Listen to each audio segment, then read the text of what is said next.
1 heure en France, Denis Farou, Frédéric Le Tornier sur France Bleu. Et à 13h41, nous accueillons Anthony Vittorino. Anthony, votre chronique revient sur l'histoire d'une entreprise emblématique du Made in France. C'est Seb, c'est bien. Oui, aussi, c'est surtout plus de 160 ans d'histoire marquée par des innovations continues, des concepts inédits et des trouvailles astucieuses.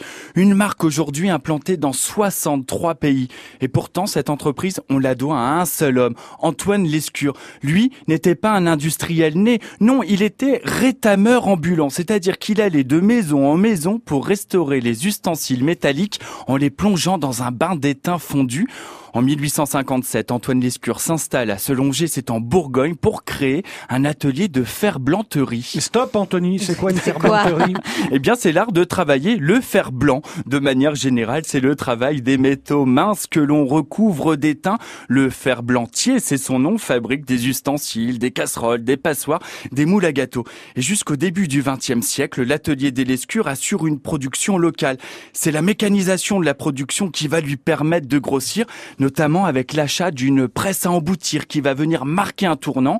En 1944, l'entreprise familiale devient la Société d'emboutissage de Bourgogne. Les initiales la forment SEB et elle va s'impliquer dans l'innovation et la recherche de nouveaux produits de cuisine. D'accord, Anthony, mais quel va être le produit innovant qui marque l'histoire de l'entreprise ? Incontestablement, la super cocotte. 1953, la cocotte minute transforme le quotidien des Français et elle s'impose dans les cuisines de nombreux ménages pour devenir le premier produit emblématique de la marque. Depuis sa création, des millions de cocottes minutes ont été vendues.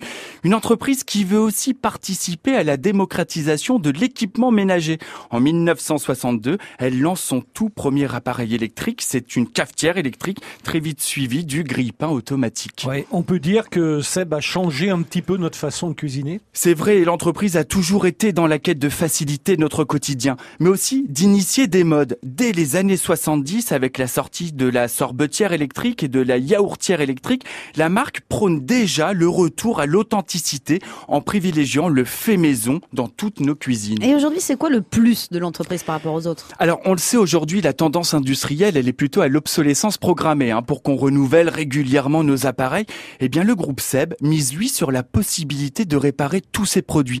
Tous les nouveaux produits doivent être conçus pour être réparables de façon simple et pour cela, SEB stocke plus de 6 millions de pièces détachées et ça c'est bon pour l'environnement mais aussi pour l'entreprise car chaque produit réparé, c'est une vente qui ne va pas chez les concurrents. Merci beaucoup Anthony, la chronique à retrouver en podcast sur francebleu.fr. Les pommes de terre dans la cocotte, vous les faites cuire combien de temps ? À la vapeur ou dans l'eau ? Vous préférez pas qu'on parle de sorbetière, de yaourtière ? En tout cas Anthony, on vous retrouve demain, on va parler de textile alors. Oui, avec Le Mailleux, c'est une manufacture de textile dans le Nord. Elle produit pour les plus grandes marques.